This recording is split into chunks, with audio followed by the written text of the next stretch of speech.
Hello everyone. आज हम पढ़ने जा रहे हैं कार्य ऊर्जा और शक्ति का पार्ट 9।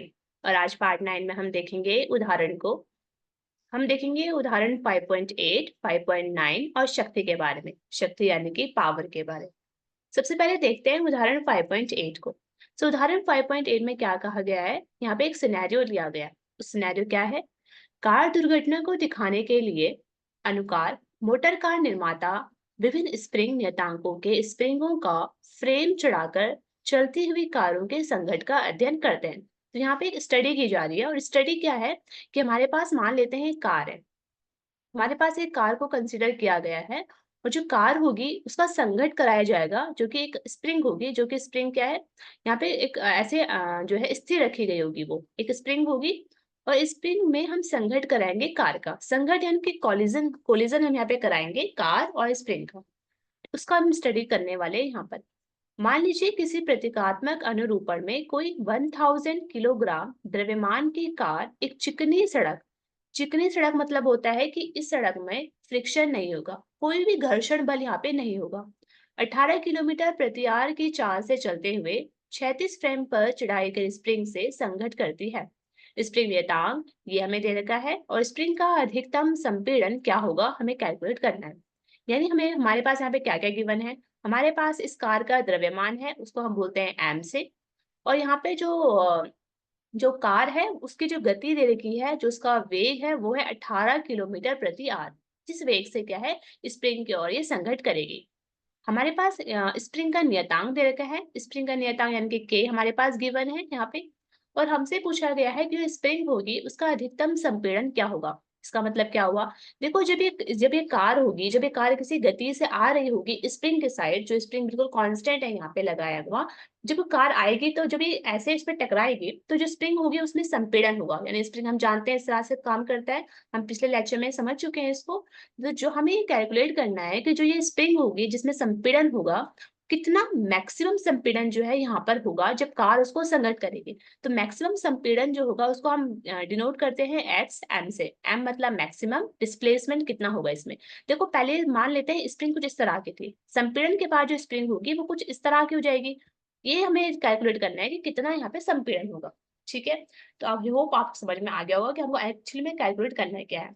तो इसको हम कैसे कैलकुलेट करने वाले हैं, देखिए हम जानते हैं कि जो ये कार होगी उसकी जब ये किसी वेग से आ रही होगी तो उसके अंदर क्या स्टोर होगी, यस, इसके अंदर होगी काइनेटिक एनर्जी यानी गतिज ऊर्जा। इसकी कोई गतिज ऊर्जा होगी, और हम जानते हैं ऊर्जा संरक्षण के नियम के अनुसार कि जब ये कार इसको संघटित करेगी, जब इसको टकराएगी तो उसकी सारी की सारी जो काइनेटिक एनर्जी होगी वो कन्वर्ट हो जाएगी स्प्रिंग की स्थितिज ऊर्जा यानी पोटेंशियल एनर्जी में। राइट, यानी ये कन्वर्ट हो जाएगी किसमें, इसकी पोटेंशियल एनर्जी में। राइट, तो इस पोटेंशियल एनर्जी के फॉर्मूले हमने पिछले लेक्चर में देख चुके हैं, और उसके द्वारा फिर हम इसको यहाँ पे कैलकुलेट कर सकते हैं। तो आप इस तरह से आप इसको खुद करने की कोशिश कीजिए, और देन हम इसको सॉल्व करते हैं। हम ये डिस्कस कर चुके हैं कि कार की जो गतिज ऊर्जा होगी वह अधिकतम संपीड़न पर संपूर्ण रूप से स्प्रिंग की स्थितिज ऊर्जा में परिवर्तित हो जाती है। तो यहाँ पे हमें क्या निकालना है, हम पहले यहाँ पे कैलकुलेट करने वाले हैं, क्योंकि हम जानते हैं कि के बराबर क्या होगा यहाँ पे। के क्या है, के है कार की गतिज ऊर्जा, और वी क्या है, वी होगी उसकी पोटेंशियल एनर्जी, किसकी, स्प्रिंग की। ठीक है, ये दोनों बराबर आते हैं। तो पहले हम यहाँ पे के कैलकुलेट करने वाले हैं कार की गतिज ऊर्जा को। हम इसका फॉर्मूला जानते हैं, वो होता है के बराबर हाफ एम बी स्क्वायर। हम एम जानते हैं, एम क्या होता है, एम क्या हमारे पास गिवन था 1000 किलोग्राम। उसको हमें केजी को हमें ग्राम में चेंज करना है। तो ग्राम में जब चेंज करेंगे तो हमारे पास आ जाएगा 10 टू द पावर 3 ग्राम। और हमारे पास v हमें गिवन था, v क्या था, v हमारे पास था, हाँ हमारे पास 18 किलोमीटर प्रति आवर हमें दे रखा था। उसको हम मीटर पर सेकंड में चेंज करेंगे। जब हम इसको मीटर पर सेकंड में चेंज करेंगे तो हमारे पास रिजल्ट आ जाएगा 5। ओके, कैसे करेंगे, देखिए हमारे पास गिवन था 18 किलोमीटर प्रति आवर। तो इसको हम कन्वर्ट करेंगे, और कन्वर्ट करने के लिए हम क्या करते हैं, इसको मल्टीप्लाई कर देते हैं किससे, 5/18 से। ओके, जब हम इसको मीटर पर सेकंड में चेंज करना होता है तो इसको हम इससे जो है डिवाइड कर देंगे इस तरह से। हमारे पास रिजल्ट क्या आ जाएगा 5, हमारे पास इसका वेग आ जाएगा 5।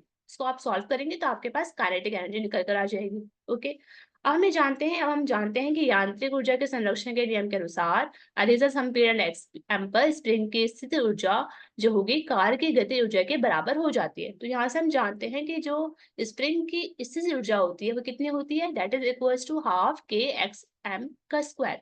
This is equals to 1.25 into 10⁴ joule. ये क्या है? ये है काइनेटिक एनर्जी कार की। इसके बराबर हो जाएगी, इसको आप रख सकते हैं इसके बराबर। तो यहाँ से आपको हमें क्या कैलकुलेट करना है? हमें ये कैलकुलेट करना है यहाँ से।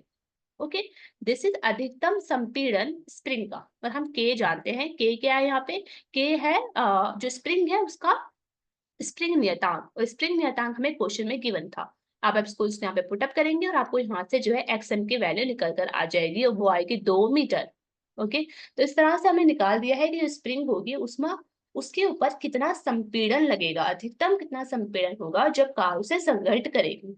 ओके, तो यहाँ पे हमें ध्यान रखना है कि हमें यहाँ पे घर्षण बल को कंसीडर नहीं किया था। ओके, क्योंकि सेकंड पार्ट जो इसका उदाहरण 5.9 है, इसी को हमें कंसीडर करना है 5.8 को, और यहाँ पे उन्होंने घर्षण को जो है घर्षण को यहाँ पे कंसीडर किया हुआ है। हम मानेंगे कि जब कार जो चल रही होगी सड़क पर, तो वहां पे घर्षण बल भी होगा। और हमें हमें यहाँ पे गिवन है घर्षण गुणांक।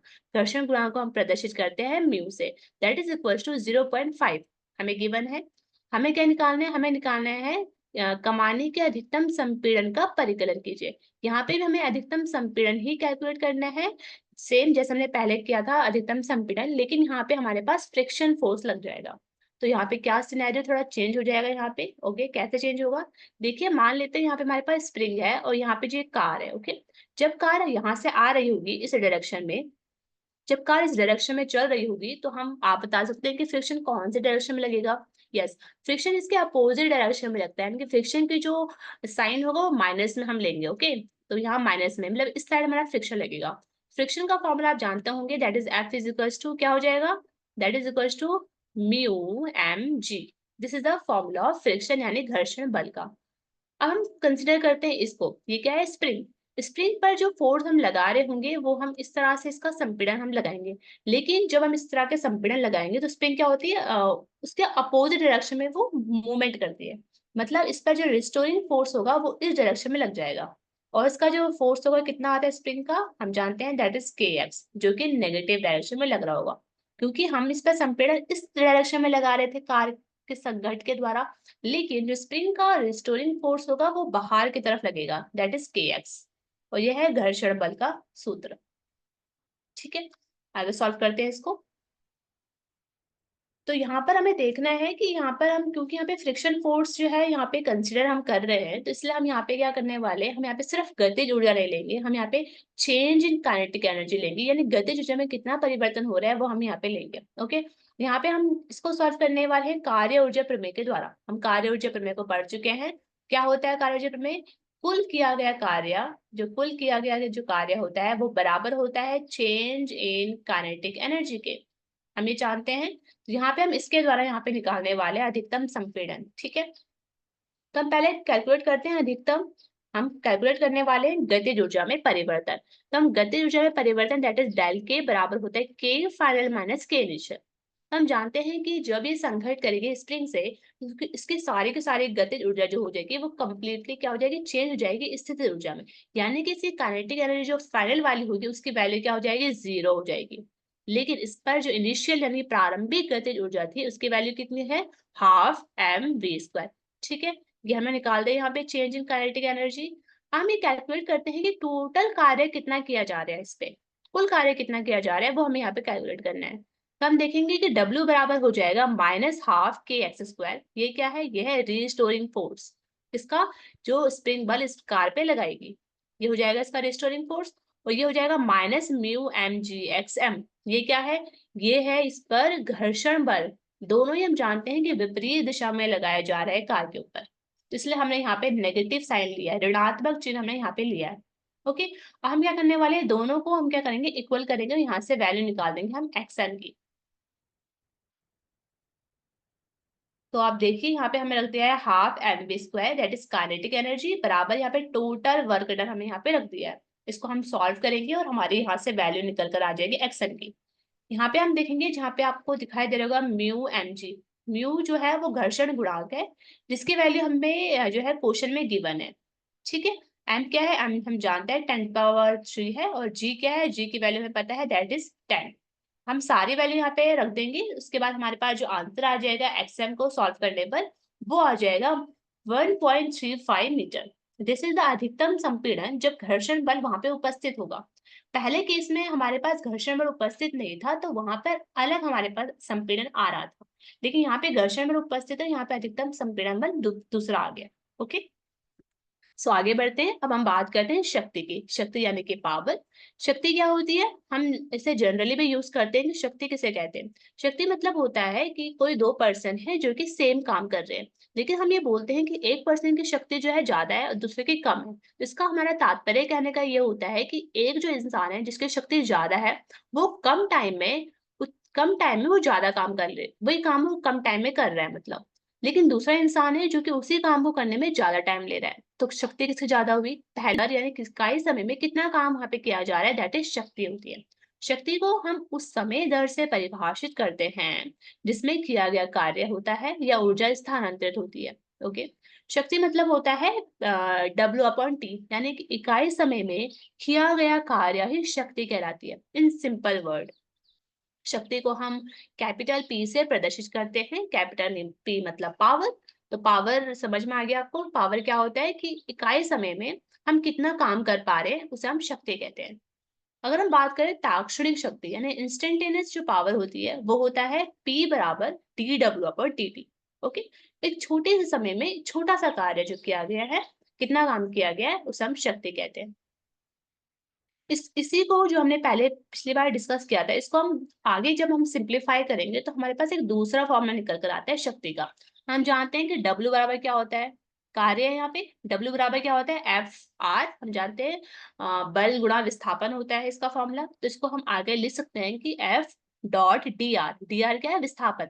ओके, हम जानते हैं dr/dt क्या होता है, दिस इज dr/dt क्या होता है, यानी कि विस्थापन जो हो रखा है, जो विस्थापन होता है उसे क्या कहते हैं, वेग। वेग क्या होता है, मतलब किसी समय में कितना चेंज हो रहा है उसकी पोजीशन में, उसको हम वेग कह लेंगे। तो वेग जो यहाँ पे हमारे पास फॉर्मूला बन जाएगा शक्ति का, वो हो जाएगा P बराबर F.V। F क्या है, F मतलब बल, और V क्या है, V मतलब वेग।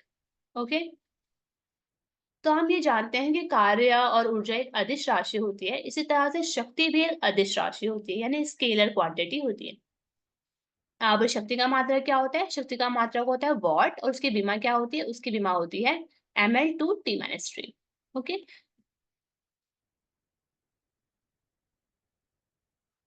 शक्ति का एक मात्रक होता है, वो होता है अश्व शक्ति, जो कि इसका पुराना मात्रक होता है। अश्व शक्ति मतलब क्या होता है, अश्व शक्ति मतलब होता है 746 वॉट। इसको अगर वॉट में कन्वर्ट करना चाहे तो दैट इज 1 अश्व शक्ति बराबर होता है 746 वॉट। अब यहाँ पे हमें एक और चीज समझनी है कि अगर हम 100 वॉट और 10 घंटे को हम लिख सकते हैं कि 1000 वॉट घंटा। 1000 वॉट घंटा को हम लिख सकते हैं 1 किलो वॉट घंटा। तो 1 किलो वॉट घंटा को अगर हम जूल में कन्वर्ट करें तो किस तरह से आ जाएगा, हम जानते हैं 1 किलो मतलब होता है 10⁻³ वॉट, और घंटा मतलब क्या होता है, वो सेकंड में कन्वर्ट करें तो दैट इज 3600 सेकंड। हमारे पास इसको सॉल्व करने पर एक वैल्यू आती है, दैट इज 3.6 इंटू 10⁻6 जूल। यानी हमें ये याद रखना है कि 1 किलो वॉट घंटा बराबर होता है 3.6 इंटू 10⁻6 जूल। ठीक है, ये हमें न्यूमेरिकल में जो है काम आता है, ये हमें पता होना चाहिए कि कितना होता है इसकी वैल्यू। आपने ये जरूर सुना होगा कि जब भी हमारे घर में हम विद्युत ऊर्जा की खपत को जो है नापते हैं, राइट, तो हम किस में नापते हैं, वो 1 किलोवाट घंटा में जो है बिल चुकाया जाता है। जब हमारे घरों में जो बिल आता है बिजली का बिल, तो हम 1 किलोवाट घंटे में चुकाते हैं। 1 किलोवाट घंटे को हम यूनिट भी कहते हैं, राइट, इतना यूनिट बिल आया हमारे पास, राइट। तो इतना यूनिट जो है हमने बिजली जो है यूज करी है। तो यूनिट को हम किलो वॉट घंटे भी कहते हैं, लेकिन जनरली हम यूनिट यूज करते हैं। लेकिन हमें ये ध्यान रखना है, यूनिट जो होती है वो शक्ति का मात्रक नहीं है। किसका मात्रक है, वो मात्रक है ऊर्जा का। ओके, यूनिट किसका मात्रक है, ऊर्जा का, शक्ति का मात्रक नहीं है। आज के लिए इतना ही। और हमने जो आवश्यक शर्तें जो आपको पता होनी चाहिए थी इस लेक्चर के लिए, वो है स्प्रिंग के स्थितिज ऊर्जा क्या होती है, जो कि हमने पिछले लेक्चर में पढ़ी थी। नेक्स्ट हम क्या पढ़ेंगे, नेक्स्ट हम पढ़ेंगे उदाहरण 5.10 को। हम संघट देखेंगे, और क्या होता है संघट में, प्रत्यास्थ संघट और अप्रत्यास्थ संघट, उसको हम समझेंगे। तब तक के लिए थैंक यू।